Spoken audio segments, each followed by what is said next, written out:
किसी को याद भी होगा दोस्तों, ये है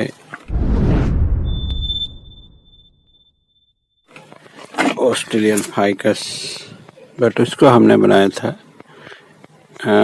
एरियल रूट से। एक प्लांट जमीन पे रखा हुआ था और उसका एरियल रूट एक ज़्यादा एस्टेब्लिश कर गया, तो वहाँ से हमने उसको प्रोपोगेट कर दिया, यानी मेन प्लांट से उसको जुदा कर दिया। अब यहाँ ग्रोथ स्टार्ट हुआ, कुछ प्लांट्स में ग्रोथ स्टार्ट नहीं हुआ है, इसलिए हमने रिपोर्टिंग नहीं किया। अभी इसमें स्टार्ट हो गया तो ये बढ़ने लगा, यानी अनबैलेंस हो गया, क्योंकि यहाँ कहीं भी ग्रोथ नहीं दिखेगा। तो इस तरह की सिचुएशन आती है तो फिर अनबैलेंस ठीक करना है और डिफोलिएशन भी कर सकते हैं और उसके बाद उसको रिपोर्ट करना होता है। तो फ्रेश सॉइल आने की वजह से ये बढ़िया सा ग्रोथ स्टार्ट कर देगा दोस्तों। तो रिपोर्टिंग के बाद बढ़िया ग्रोथ स्टार्ट कर देगा। अगर आप लोगों ने रिपोर्टिंग किया है और रिपोर्टिंग वाले प्लांट में ग्रोथ नहीं हो रहा, वो ऐसा कोई सवाल आया था कि अगर रिपोर्टिंग के बाद 15-20 दिन हो जाते हैं और कोई ग्रोथ नहीं दिखता और प्लांट वैसा का वैसा बना रहता है और उसमें कहीं ग्रीन ही होते हैं सभी स्टेम, तो फिर उसको क्या करना होता है दोस्तों, धूप में रखना होता है। आपने सेमी शेड में कहीं रखा है तो वहाँ से निकाल के उसको धूप में रख दीजिएगा, तो वो अलग से स्टार्ट हो जाएगा, क्योंकि उसको धूप की ज़रूरत होती है। कभी कभी अगर अच्छा ग्रोइंग पीरियड ना आया हो, ठंड भी लग जाती है, इसकी वजह से कभी कभी प्लांट ग्रोथ स्टार्ट नहीं करता, क्योंकि आजकल का मौसम अनएक्सपेक्टेड होता है, क्योंकि कुछ दिन गर्मी रही फिर ठंड आ गई। ऐसे में कभी कभी प्लांट कंफ्यूज हो जाता है और ग्रोथ नहीं कर पाता, तो वैसे में प्लांट को हमें धूप में लाना होता है। चलिए उसका रूट सिस्टम देख लेते हैं, और उससे पहले उसको हमें देख लेना है कहीं उसको बांधा तो नहीं है, हमने टाई तो नहीं किया, नहीं तो वो निकल ही नहीं आ पाएगा। चेक करने के बाद अगर प्लास्टिक का पॉट है तो इस तरह का करिए, सिरेमिक है तो उसको अलग करना होती है मिट्टी को पॉट से, और अच्छे से खींचा चला आएगा। अगर आपने उसको टाई किया है, वो निकाल दिया है तो यहाँ और देखिए हमसे भी छूट गया है, यहाँ और भी जगह से हमने टाई किया हुआ, तो ये सब देखना होता है। तो जरा भी अटके प्लांट निकलने में तो चेक कीजिएगा।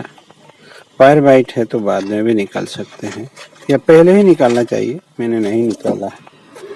देखिए जब नया ग्रोथ आने के बाद हम स्टाइल करेंगे तब सब वायर निकालेंगे, क्योंकि तब तक ग्रोथ स्टेबल रहेगा। तो रूट बॉल बन चुका है, यहाँ अच्छे से रूट सिस्टम भी जनरेट हुआ है। ऐसा फाइबरस रूट सिस्टम ही चाहिए हमें।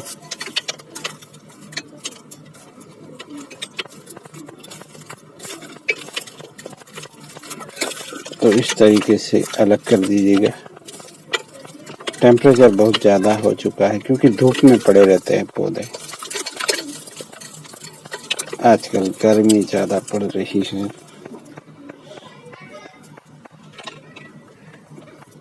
तो इस तरीके से एक्स्ट्रा रूट्स निकाल देने। देखिए फाइबर रूट इसे ही कहते हैं, इस तरह के रूट्स आ जाने चाहिए, तब ये प्लांट किसी ट्रे में जाने के लिए भी तैयार हो जाता है।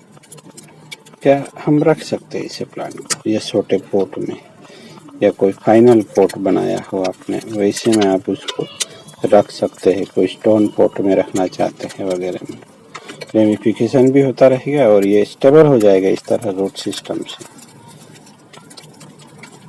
क्योंकि ये इसमें कोई फर्क नहीं पड़ेगा इस तरह रिपोर्टिंग का, क्योंकि रूट्स तो है ही, उसको कोई फर्क नहीं पड़ता, ये फीडिंग और वाटरिंग लेता ही रहेगा।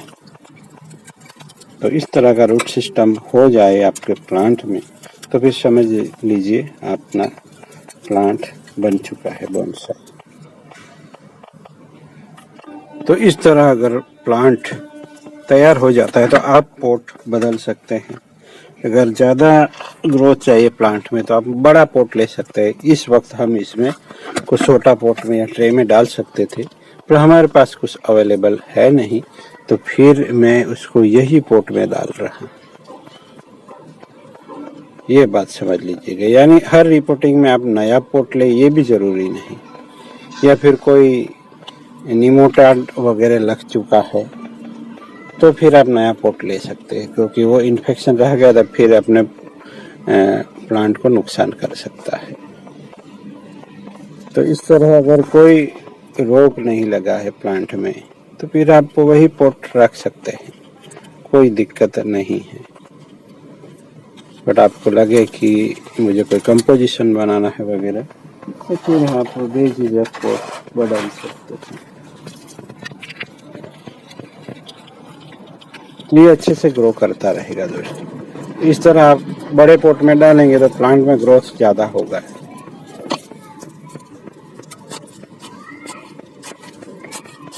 अगर ज़रूरी हो तो आप ऐसा कर सकते हैं, और अच्छी तरीके से इस तरीके से पॉकिंग कर लीजिएगा, जिससे प्लांट अच्छे से स्टेबल हो जाए दोस्तों।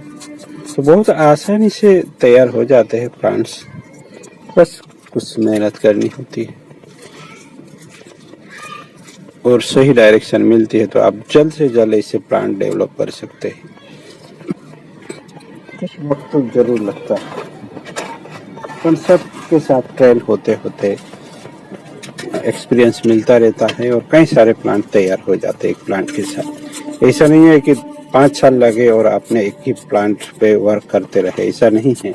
आप कई सारे प्लांट्स पे वर्क करते हैं और 5 सालों में आपके पास कई सारे पौधे तैयार हो जाते हैं। तो मिलते हैं, ऐसे ही बने रहिएगा।